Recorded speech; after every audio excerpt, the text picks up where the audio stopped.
제가 창업했을 때만 해도 어딜 가도 제가 제일 어렸거든요. 저를 진지하게 생각하지 않았어요. 너는 동아리를 하는 거다, 사업놀이 하는 거다, 너는 사업이라는 걸 모른다. 그래서 저는 제 이거를 신경 쓰기보다는 그냥 이거를 그냥 해결하는 거에만 노력을 했던 것 같아요. 그냥 뭐 이거 도와줄 사람 없나? 그러면 이제 찾아가서 무조건 도와달라고 하는 거죠. 이기적으로 살았죠, 어떻게 보면. 정말 감사한 게 지금도 사람들을 이렇게 만나면 너 같은 애가 더 잘 돼야 돼, 이렇게 얘기를 하고 저한테 굉장히 많은 도움을 줘요. 그거는 정말 저는 지금도 이해가 가지 않거든요. 제가 잘 돼서 본인들이 좋을 게 뭐가 있겠어요. 돈 벌겠다고 창업한 건데 왜 사람들이 도와줘야 되고 신까지도 행운을 줘야 되냐는 거죠. 그때 이제 느꼈죠. 우리가 추구해야 될 거는 이 세상에 우리가 받은 것을 우리식으로 바꿔서 정말 좋은 영향력을 굉장히 많은 사람들한테 줄 수 있을지를 고민을 해야겠구나. 네, 안녕하세요. 저는 협업툴 알로를 만들고 있는 홍용남이라고 합니다. 저희 알로의 슬로건은 원팀 원골이에요. 굉장히 쉽지 않은 거거든요. 정말 생각이 다른 다양한 사람들이 모여서 하나의 팀을 만들고 하나의 목표를 향해서 달린다는 게 말은 쉽지만 실제로는 그렇지 않은 경우가 굉장히 많거든요. 그래서 알로에는 이제 목표 관리부터 시작해서 협업을 위한 화이트보드 피처, 다양한 기능들이 제공이 되고 있습니다.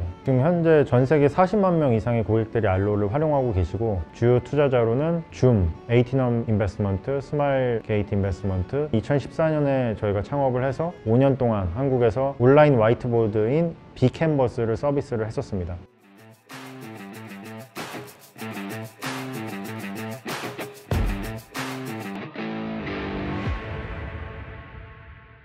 되게 재밌는 거는 저는 창업을 왜 했는지 사실 기억이 잘 안 나거든요. 창업하고 나서 챌린지가 너무 세서 이걸 왜 했는지를 기억할 수 있는 어떤 여지가 없는 거죠. 제가 처음에 창업했을 때가 이제 23살 고등학교 친구가 이제 전역하고 나서 그 친구한테 같이 사업을 하자고 했죠. 그리고 대학을 중퇴를 같이 하고 창업을 했는데 어려웠어요. 왜냐면 저는 처음에 이거 창업을 했을 때 4대 보험이 뭔지 몰랐어요. 대한생명 이런 거 같이 보험 회사인 줄 알았어요. 그럼 그 보험사는 어떻게 가야 되냐 막 이랬거든요. 그 정도로 굉장히 무식했었는데 위기들을 되게 많이 겪었던 것 같아요. 그러니까 처음에 창업했던 팀도 깨지고 두 번째 팀도 깨지고 뭐 돈 때문인 것도 있고 뭐 여러 가지 이슈들이 있죠. 사실 저희가 원래 기존에 만들고 있던 툴은 비캔버스라는 온라인 화이트보드 서비스였어요. 제가 그때 했던 얘기가 이제 리모트 워크 시대가 될 거다. 회사가 다 글로벌라이즈가 될 거다. 그래서 우리가 이걸 미리 준비하고 있어야 된다. 아무도 안 믿었죠, 그때는. 재택근무를 누가 하냐. 그거는 너가 사회생활 안 해봐서 모르는 거다. 누가 한국에서 소프트웨어를 돈 주고 사냐. 막 이런 얘기 했었거든요. 3명이서 개발하고 런칭을 했어요. 유료화를 딱 시켰는데 첫 결제 고객이 잡히는 거예요. 그래서 그분들을 찾아갔어요. 왜 결제를 하셨냐고 했더니 아니 우리는 이 캔버스가 없으면 일을 할 수가 없다. 그래서 너네는 망하면 안 된다. 뭐 이런 얘기를 해주는 거예요. 뭐 다들 그런 예쁜 스토리 하나씩은 있지만 저한테도 그런 예쁜 스토리가 있는 거죠. 창업자의 첫 번째 스테이지는 나를 버리고 고객 중심으로 생각하는 거거든요. 그럼 고객을 중심으로 그걸 보려면 그 나름대로 또 피나는 노력이 필요하거든요. 고객을 중심으로 세상을 재편해야 되기 때문에 그게 진짜 어려워요. 왜냐면 원래는 세상의 중심이 나잖아요. 그게 되게 인류한테 중요한 거거든요. 먹고 살아야 되고 생존해야 되기 때문에 나를 중심으로 우주관을 보는 거는 굉장히 필수적인 부분이거든요. 그때 자신감을 얻었어요. 오, 이게 되네? 처음으로 경험한 거예요. 그때가 2016년? 그때 이제 결정을 했죠. 야, 내가 돈을 빌려서라도 팀을 한번 만들어 보자. 근데 이제 투자자분들은 별로 안 좋아하시더라고요. 그러니까 저희가 투자받기가 굉장히 어려운 상황이었죠. 제일 슬펐을 때가 투자자한테 다 거절당하고 이제 1, 2개월 남은 그 상황에서 이제 사무실에 들어갔는데 사람들이 막 화이트보드에서 회의를 막 하고 있는 거예요. 타임라인이 다다음 달 거까지 있어요. 너무 그게 슬프더라고요. 우리는 지금 돈이 2개월치밖에 안 남았거든요. 그래서 이메일을 썼어요.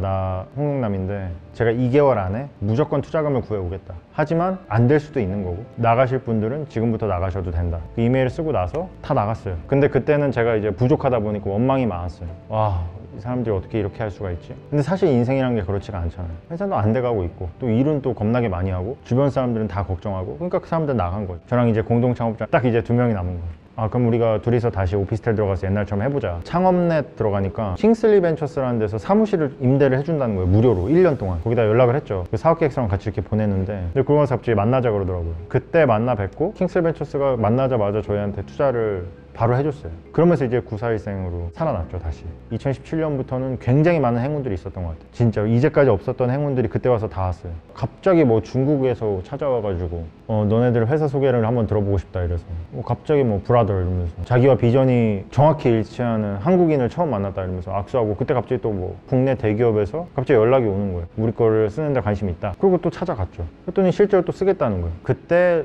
은인들을 많이 만났어요. 19년도에 매튜라는 분을 소개를 받아서 만나서 제품을 소개를 하고 사업 소개를 했어요. 왜냐면 피드백을 얻으려고. 그분이 이제 구글하고 페이스북에서 엔지니어링 디렉터 이런 거 하셨던 분인데 바로바로 막 이해를 하시고 너무 좋아하는 거야. 와, 이거는 문제다. 그리고 네가 막 자꾸 막 sorry for English 이런 거 하는데 하지 말라고. 너는 충분히 글로벌로 할 수 있다. 그리고 난 지금 가야 된다. 돈이 필요하면 연락해라. 이러고 갔어요. 저게 진짜인가? 근데 옆에 있던 분이 야 근데 미국 사람들은 저런 빈말을 안 한다. 그럼 이메일 한번 보내보자. 이메일에서 아까 미팅 너무 고맙고 나 이 정도 돈 필요한데 혹시 줄 수 있니? 이렇게 보냈죠. 바로 됐어요. 그리고 그분이 다음에도 투자를 또 해줬고 그때 이제 투자 받고 그분이랑 얘기를 많이 했죠. 한국에서 이런 피드백이 날라오고 우리 투자 안 될 것 같아. 나 어떻게 할까? 그랬더니 그분이 미국으로 와라. 근데 글로벌 진출 이런 얘기 하지 말고 미국에 와서 살아라. 살 수 있냐? 제가 미국에 학벌이 있는 것도 아니고 뭐 인맥도 있는 것도 아니고 아무것도 없잖아요. 그래서 제가 그때 엑셀러레이터 알아본 거죠. 그 중에 제일 빨리 결과가 나온 데가 이제 알케미스트였어요. 거기 들어갔죠. 저는 뭐 살 수 있다고 생각했죠.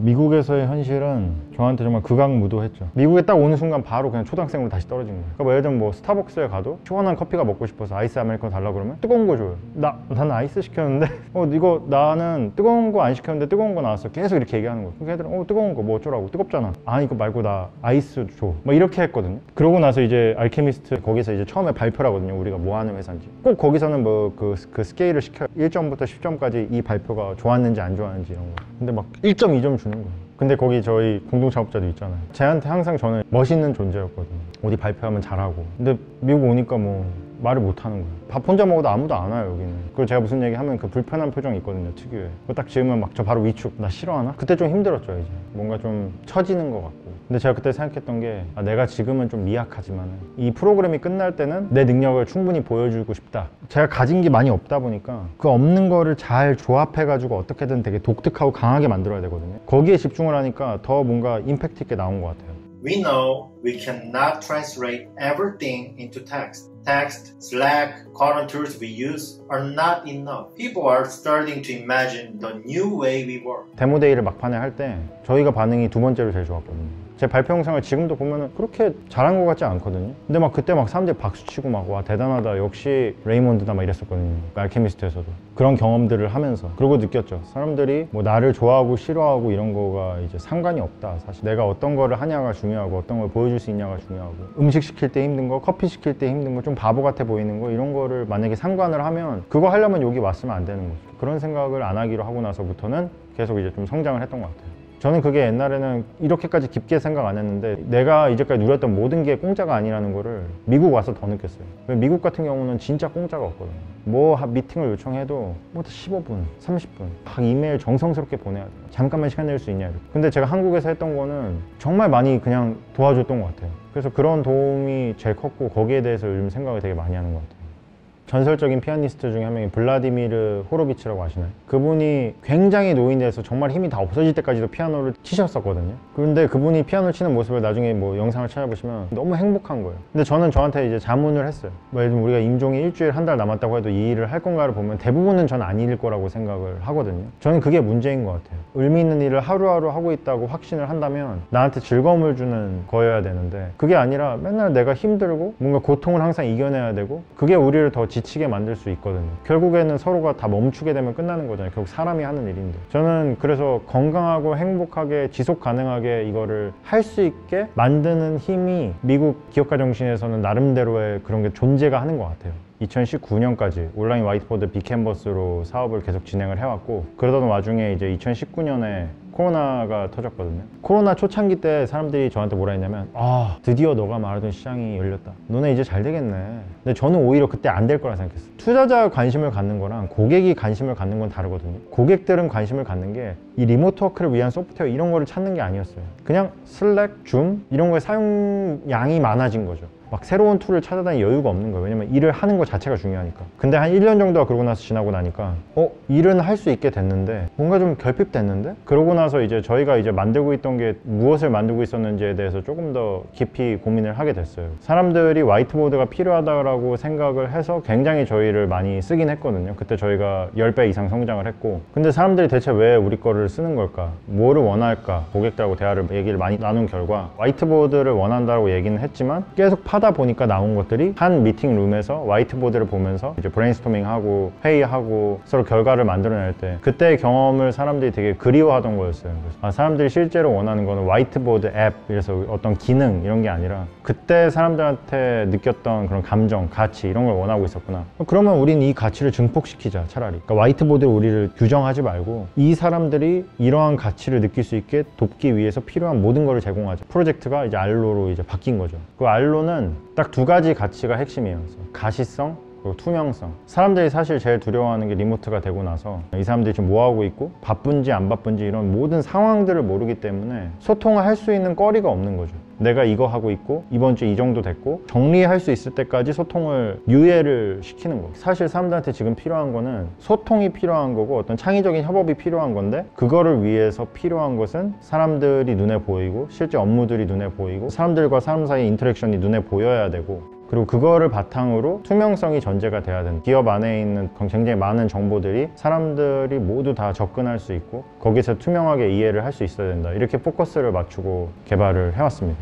저희 알로의 슬로건은 원팀 원골이에요. 굉장히 쉽지 않은 거거든요. 정말 생각이 다른 다양한 사람들이 모여서 하나의 팀을 만들고 하나의 목표를 향해서 달린다는 게 말은 쉽지만 실제로는 그렇지 않은 경우가 굉장히 많거든요. 그래서 알로에는 이제 목표 관리부터 시작해서 협업을 위한 화이트보드 피처, 다양한 기능들이 제공이 되고 있습니다. 제가 이제까지 창업을 하고 세상을 살아오면서 본 것들이 되게 많거든요. 이해하게 된 것들이 많고 우리가 살면서 갑자기 건강해지고 더 강해질 확률이 얼마나 있겠어요? 없거든요. 대부분 다 퇴보하거든요. 그럼 왜 인간은 퇴보하게끔 설계가 돼 있을까? 퇴보를 일부러 시키는 거구나. 그래서 더 시야를 넓히고 사람들하고 협응하고 내가 부족한 건 사람들한테 채우고 이렇게 살 수 있게 설계가 돼 있는 거구나. 그런 생각을 되게 많이 했어요. 그게 저희 지금 알로 소프트웨어 만들 때도 저는 되게 주안점을 많이 두고 있는 부분이거든요. 그 모든 조직원들의 강점들을 딱 들여다보게 해서 그 강점들의 협업으로 결과가 만들어지게끔 하고 싶은 목표가 있어요. 왜냐면 안 보이잖아요. 예를 들면은 뭐 피파 이런 축구 게임 같은 거 하면 막 그래프가 나와요. 그럼 선수들마다 잘하는 게 있고 포지션이 있고 이렇잖아요. 그럼 그것들을 막 조합해서 우리가 뭘 만들잖아요. 근데 회사를 보면 사람들마다 저마다 가진 강점이 다 다르고 보는 관점도 다 다르거든요.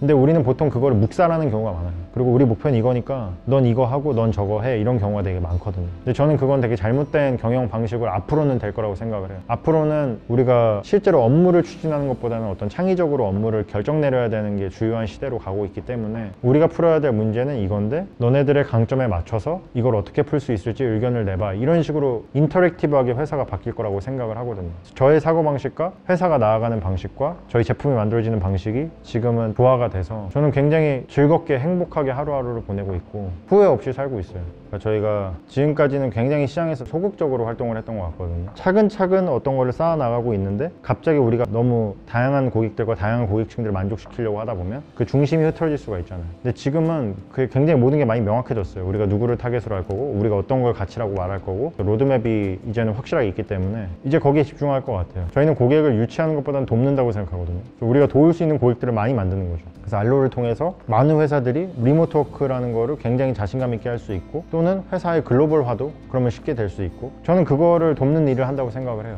그런 문화를 우리가 서포트를 하는 거기 때문에 그런 일을 앞으로도 계속 할 것 같아요. 성공을 점으로 생각하게 되면은 그 못 이룰 확률이 99%거든요. 뭐 창업을 해서 뭐 부자가 될 거야, 창업을 해서 상장을 할 거야. 보통 이제 못 이루는 경우가 많거든요. 매일매일이 고통이죠. 더 멀게 느껴지고 여기까지 왔다 싶었는데 또 저기 가 있고 그 사람의 욕심이 커지다 보니까 여기로 갔는데 또 다른 목표가 또 생기고 그러면은 끝이 없거든요. 탐욕이라고 그러죠, 그거를. 그래서 그렇게 하기보다는 내가 하고 싶은 일이 있고 이루고 싶은 게 있고 세상에 주고 싶은 가치가 있는데 이거를 너무 하고 싶어. 그리고 이걸 만약에 하게 되면 내 매일매일을 이렇게 살아갈 거고 이 매일매일이 되게 행복하고 나한테는 가치가 있을 것 같아 라고 생각을 하면 자기가 원하는 하루를 살아갈 수 있잖아요. 저는 그것만으로도 창업에 어떤 의미가 있지 않나 싶어요. 내가 걸어가는 하루하루가 가치 있게 그렇게 된다면 창업은 충분히 할 만하다, 이렇게 생각합니다.